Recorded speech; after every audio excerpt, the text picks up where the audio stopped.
Olá! Hoje a gente vai mergulhar num debate clássico, né? Design inteligente versus evolução. E a gente está partindo de um material, um livro, que questiona se a Bíblia pode ser vista como científica e que menciona um tal caso do javali. Então, a nossa ideia aqui é investigar como esse exemplo e outros que a fonte traz mostram essa tensão, sabe? Entre a ideia de um projeto na natureza e a explicação da evolução para a complexidade toda. Vamos ver os argumentos que o material levanta? Ok, vamos lá. O livro que a gente analisou coloca assim duas visões bem diferentes, né? De um lado, tem essa ideia do design inteligente. O material descreve como uma tentativa de conciliar a evolução e crença religiosa, sugerindo que talvez uma força maior tenha guiado a evolução. Exato. Mas, logo de cara, o material já aponta um porém. Diz que essa visão não seria científica porque, bom, não dá para testar na prática, empiricamente. A ciência, como o texto coloca, precisa de observação, de evidência e, principalmente, de falseabilidade, né? Aquela coisa de poder provar que uma ideia está errada. E o design inteligente, pelo menos como está apresentado ali, não ofereceria isso. Entendi. E é aí que a coisa fica bem interessante, né? Porque a fonte traz contra-argumentos focados naquelas aparentes imperfeições da natureza.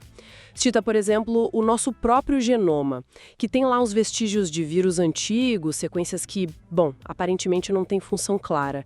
Usa até uma analogia, tipo um ilustrador que deixa umas marcas de borracha no desenho final, sabe? Algo que não bate muito com a ideia de um design perfeito, super otimizado. Sim, e o fascinante é como o texto amarra isso com exemplos concretos. Olha só, embora o tal caso do javali seja só mencionado de passagem na fonte, tem um outro caso parecido que é bem detalhado, o do babirusa. É um tipo de porco selvagem lá da Indonésia. E o que acontece? As presas dos machos, as de cima, elas podem crescer tanto, mas tanto, que se curvam para trás e chegam a perfurar o próprio crânio do bicho. Nossa! Que coisa! E como é que isso se encaixa num design que seria perfeito, né? Intencional. Fica difícil. Exatamente. É um desafio direto a essa noção, porque, bom, qual seria a vantagem disso para o animal? Parece mais um problema. Pois é, e aí como é que a teoria da evolução explica uma característica dessas, que parece até, sei lá, prejudicial? Então, para a evolução, como o material explica, a questão não é buscar a perfeição. Os processos são outros, né?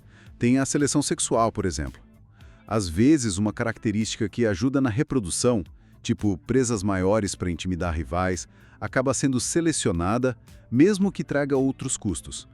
Além disso, tem mutações, tem herança de características de ancestrais. A evolução trabalha com o que tem disponível, digamos assim.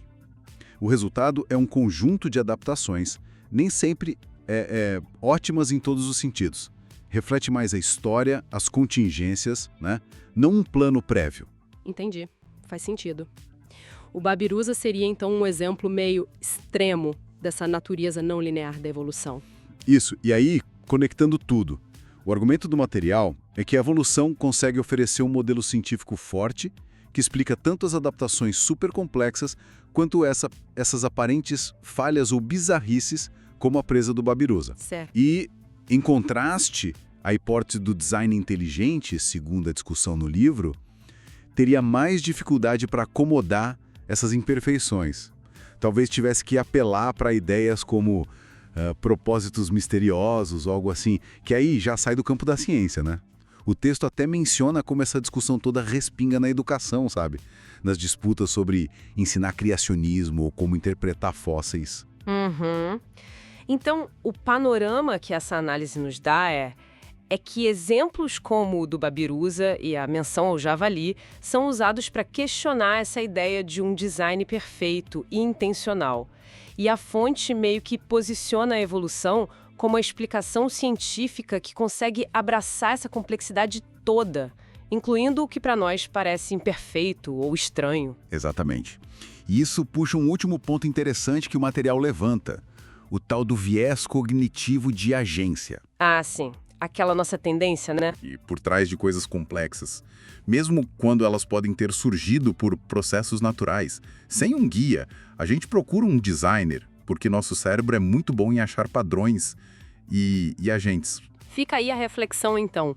Será que quando a gente olha para a natureza e acha que algo é bem desenhado, ou ao contrário, que é uma falha, será que essa nossa leitura é totalmente objetiva? Ou será que ela está mais ligada às nossas próprias expectativas, a esse viés de agência que a fonte menciona? É algo para a gente continuar pensando, né?